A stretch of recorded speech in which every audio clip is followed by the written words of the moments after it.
So if this is the main gate, it's dated 1600 and something.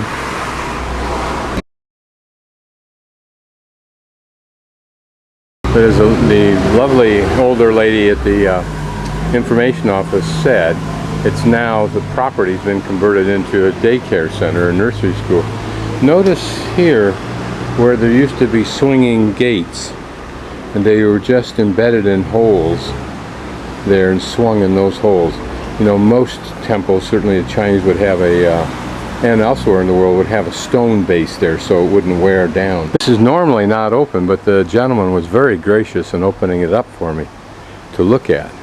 And you can instantly see that we're looking at age here. And he said it's not the season, so whatever that means. Look at how aged it looks.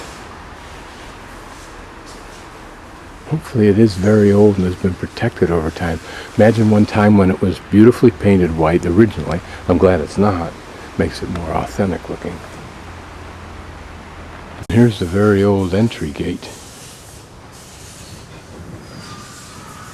Without letting me in here, I think. He might be letting me in to look at the temple itself. Here's the oldest of buildings.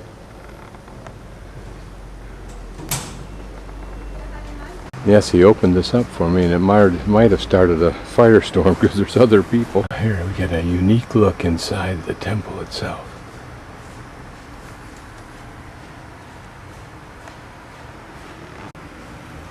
Notice the old clapper style. Magnificent that it just reeks of age. The first one I've seen like this. Imagine the history implied here. Jackson has its problems. Some of the deer are now roaming down the street. Cars just stop for them. They're an interesting piece of sculpture. This is a beautifully designed little building. Through those trees you might be able to make out the covering for the large Kofuku-ji Temple that's being restored, redone, that we passed by on the other side yesterday just to give us an orientation. And there's the park that we passed through that goes up to the National Museum. Now these little jobbies that look like a donut without the hole, in fact, has you saw in the last one, which had a kind of a green vegetable paste in it that was very good, a little sweet taste to it. This one has similar vegetable kind of stuff in it, but something crunchy as though it were pieces of celery. And that's where we're going, those two gardens. And after that, up to at least the top one, Denkoji Temple, and maybe the one beneath it. Entering this garden, I just entered the Yoshikien Garden. On entering the garden, they had us complete a survey if we're foreigners, and asking us if we knew that it would be free, and if we did, would it have altered, if we had not known, if there had been a charge, would it have altered our decision to come here? And I'm pretty sure what they're doing is figuring out whether they can drop that policy and just charge. Garden.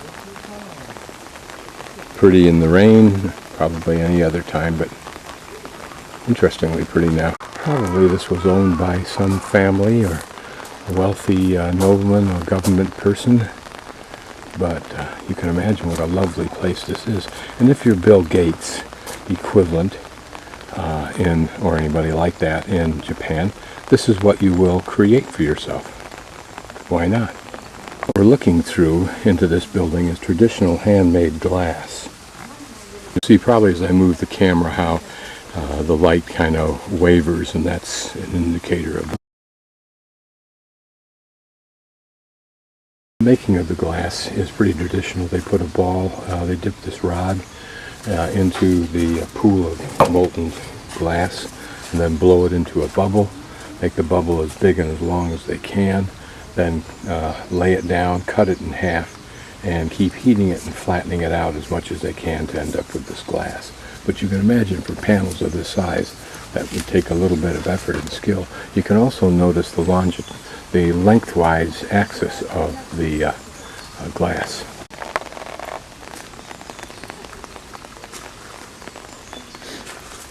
And with all these gardens, it seems like it's all the different perspectives that you get by different positions you place yourself in as you move around the garden.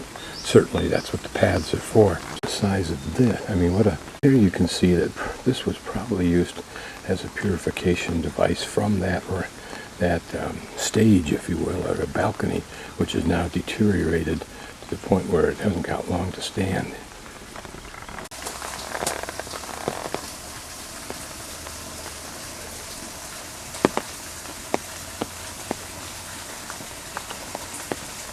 And notice the bamboo in the background behind the fence, adding its mystique to this perspective.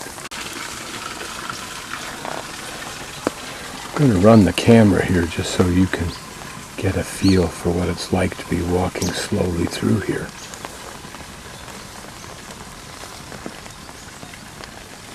And seeing the perspectives change.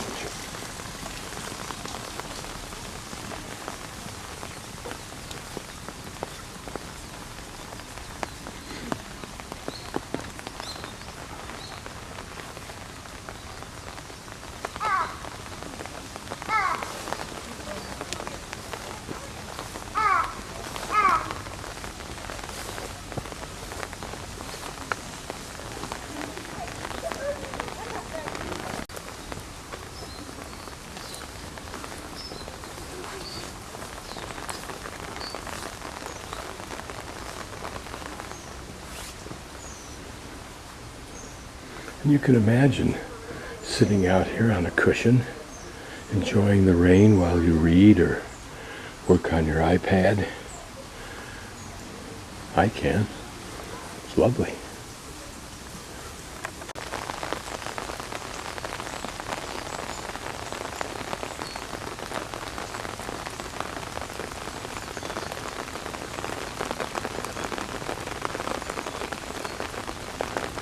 The wealthy, who are often forced to live in the place that they do in order to run their business or because it's the loci of their power, whereas we poor people move to places like Jackson Hole, where we can take off out of our condos and within a matter of a few minutes be in the woods, in the rain, enjoying this kind of thing. This is the other side of the tea room that we were at a few moments ago.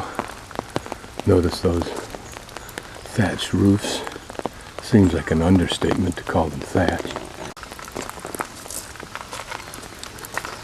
Now I suspect that the path I'm on right now may take us in a circle around these bushes and trees. Again, just so that we can experience the different feelings of the different views we get.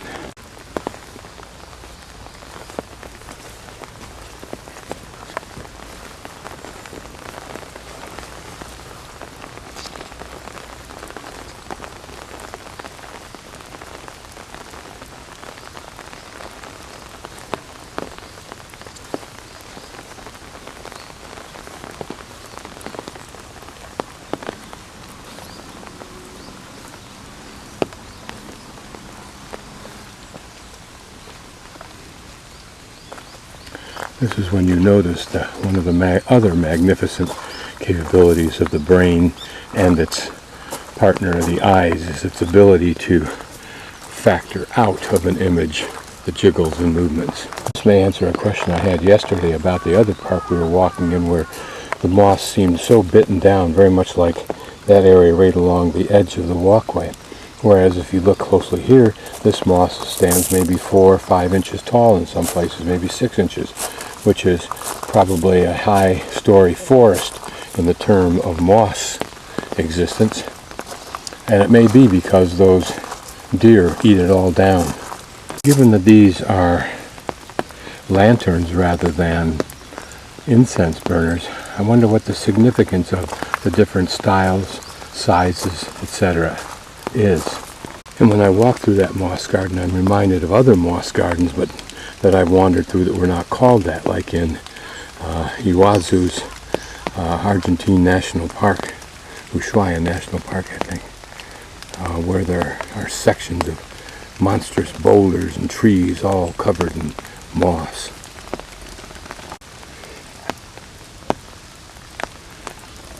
These trees are so beautiful, so light and gossamer-like. They remind us of the mountain oak in the fall, but a much more elegant tree, particularly in this setting. Notice what a welcoming cover or umbrella this tree is. It almost looks like an umbrella. Hanging just low enough we have to dip a little bit beneath it. Now this is the garden we'll visit in a few moments. And that's where we're going, those two gardens. And this runoff stream here looks so pretty, particularly in the rain. And now we'll go into Isuien Garden.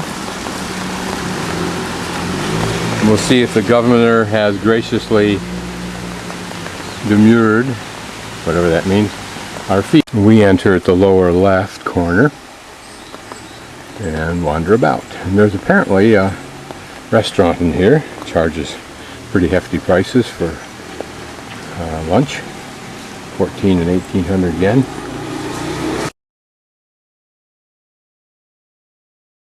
I walked to where it says Neiraku Museum and hung a right there.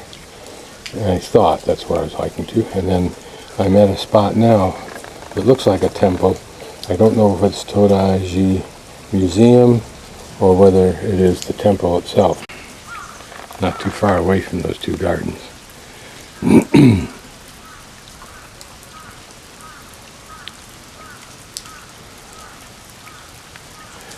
I can imagine this place would have far, far more weight for me if I were part of the culture. But at this point it's just some buildings with interesting roofs made out of, and building walls made out of wood and stucco. Here again, the reverence for a stone, or at least what the stone is presumed to embody. I have no idea what these individual buildings are for. Interesting tree though, isn't it? All trunk and relatively little branch, even less leaves. The one thing common about these that I notice is they all have some kind of staff over their right shoulder. And they also have a sprig of a conifer tree in that little offering pipe or vessel in front of them.